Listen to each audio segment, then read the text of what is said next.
Ok, pessoal? Então, eu já sei que na região de saturação também deu falso o meu teste. E agora eu posso fazer uma análise gráfica do resultado que eu encontrei. Ó. Eu sei que o meu VGS é de menos 2, nós calculamos lá no início. Esta é a curva que descreve o valor limite da corrente na região linear. E esta interseção aqui, ó, me diz que, no máximo, aquele circuito, né, com o VGS igual a menos 2, ele poderia, no máximo, ter uma corrente de 5,6 mA, tá? Ele poderia ter, mas ele não tem, porque ele está trabalhando na região linear. E na região linear, a corrente que deu, vou retornar um pouquinho, a corrente que deu foi de 5,5 mA.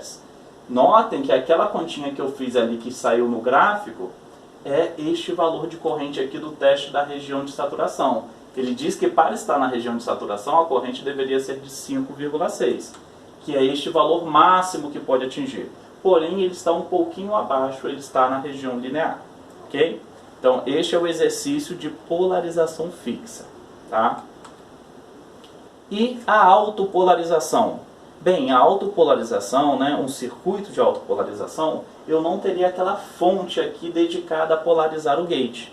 Quem vai ficar encarregado de polarizar o gate é a queda de tensão que eu tenho neste resistor RS. Ok? O raciocínio é o mesmo. Qual é a queda de tensão VGS? É o valor de tensão em VG menos o valor de tensão em VS.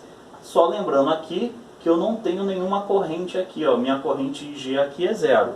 Significa que eu não tenho queda de tensão, então o valor da tensão que eu tenho aqui de referência em VG é igual a zero. É o valor de terra, que está aterrado aqui, tá? O meu aterramento. Tenho o meu VDD, tenho o RD e tenho o RS agora. Né? Só reforçando aqui o conceito, esses capacitores aqui só estão nos dizendo que não existe corrente passando. Se você for fazer uma medição da tensão de entrada, não existe corrente aqui, ó, ok? Porque os capacitores eles se comportam como chave aberta quando nós temos uma fonte, quando eles estão associados a uma fonte contínua, ok? Eu posso simplificar esse circuitinho aqui pra gente, ó.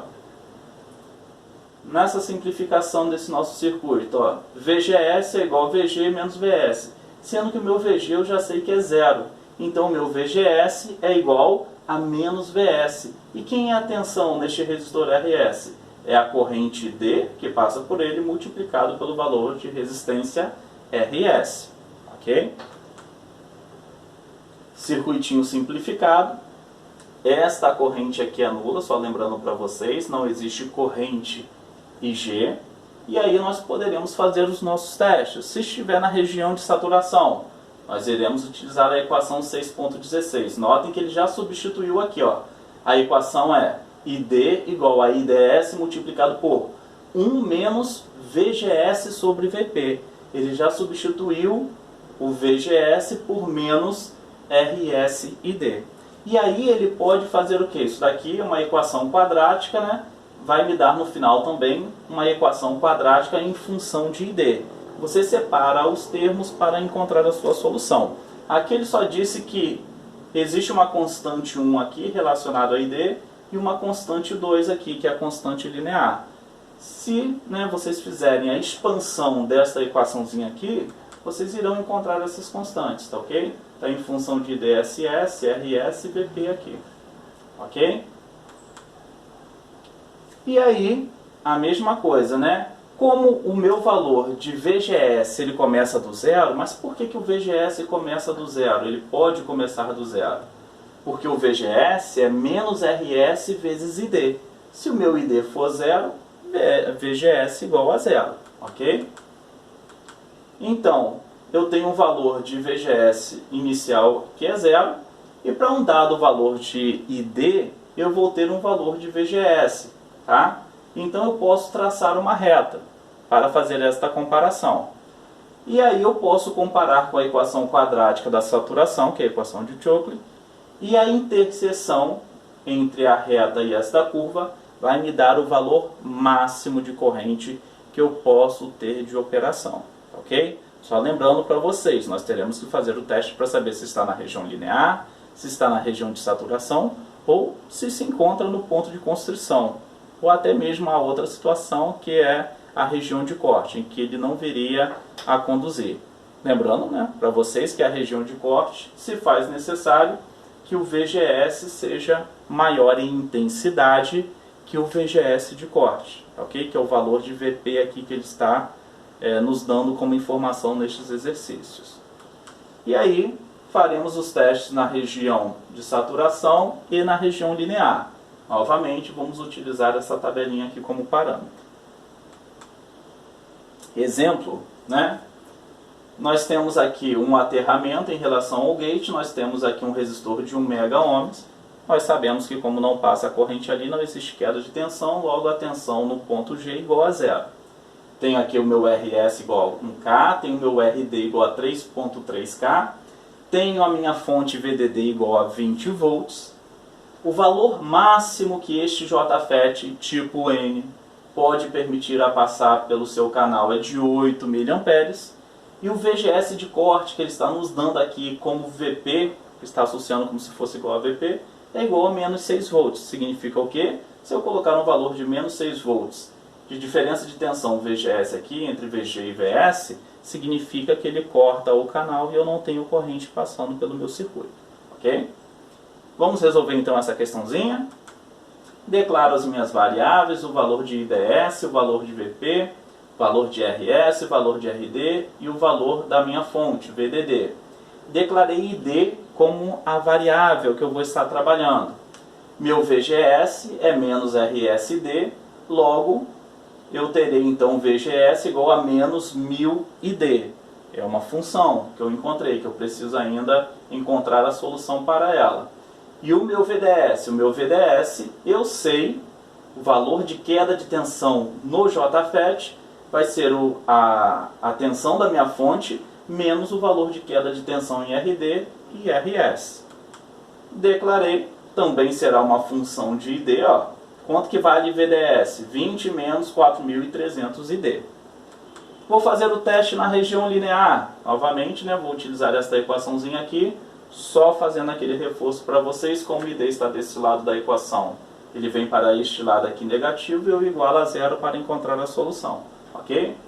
Então, faço a substituição, aplico uma expansão, depois junto os termos semelhantes de ID e encontrei esta equaçãozinha quadrática aqui, ó.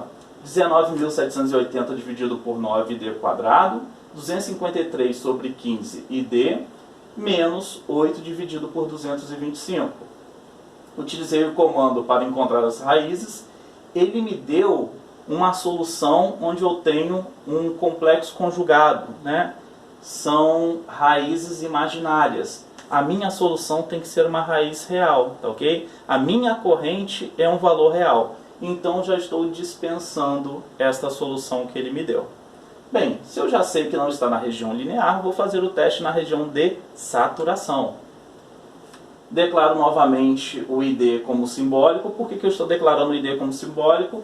Porque quando eu encontrei essa solução aqui, o último valor de ID é este valor imaginário. Então eu tenho que novamente declarar ele como simbólico. Coloco na equação de Choquet e aplico o comando de raízes para encontrar as raízes, comando root. Ele me dá aqui dois valores de corrente. Um valor de corrente é de 13.9 mA e o outro valor de corrente é 2.6 mA. Olha só, o primeiro valor de corrente, 13.9 mA, é maior do que o valor que esse JFET pode permitir em sua condução. Vou voltar lá um pouquinho, ó. 8 mA é a corrente máxima IDSS. Então já posso dispensar essa primeira corrente como solução. Ah, Edson, mas posso fazer alguns outros testes? Até posso. Se eu calculo a queda de tensão em RD e em RS com este primeiro valor de corrente, vocês verão que a queda de tensão em RD seria de 45.9 volts. Mas, gente, a nossa fonte ali só possui 20 volts de intensidade. O nosso DDP é de 20 volts. Então já estaria descartando. Se eu somasse também a queda de tensão em VRD e a queda de tensão em VRS, dá maior do que o valor de tensão de VDD. Já é mais um indício que eu teria que descartar essa solução. E aí eu fico com o segundo valor de corrente, que é de 2,6 mA. Calculo a queda de tensão no resistor RD em RS, depois calculo o valor de VDS. Ao calcular o valor de VDS, eu já posso agora comparar se ele está atendendo o princípio que VDS tem que ser maior ou igual ao módulo de VP menos o módulo de VGS. E aí eu tenho que o meu VDS foi igual a 8,87 volts. E o VP, que é igual a 6 em módulo, menos o valor de VGS, que deu 2,58 em módulo, vai me dar, essa diferença vai me dar 3,41. Então 8,87 é maior do que 8,41. Logo, é verdadeiro essa condição. Então eu posso confirmar que a região que se encontra, né, é a região de saturação. E a partir daí eu consigo todos os dados. Já encontrei o valor de ID, que é de 2,6 mA. Se eu pedisse para vocês o valor da tensão no dreno, seria o quê? A queda de tensão em RS, que é de 2,59, mais o VDS, que é a queda de tensão no transistor.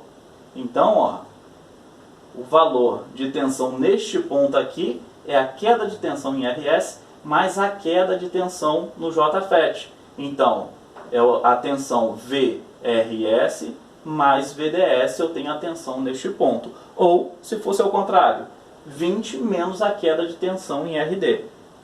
Dá no mesmo, a solução vai ser igual. Ok? Então, nós conseguimos solucionar o circuito de autopolarização. Graficamente, nós também conseguiríamos encontrar aí o mesmo resultado, né?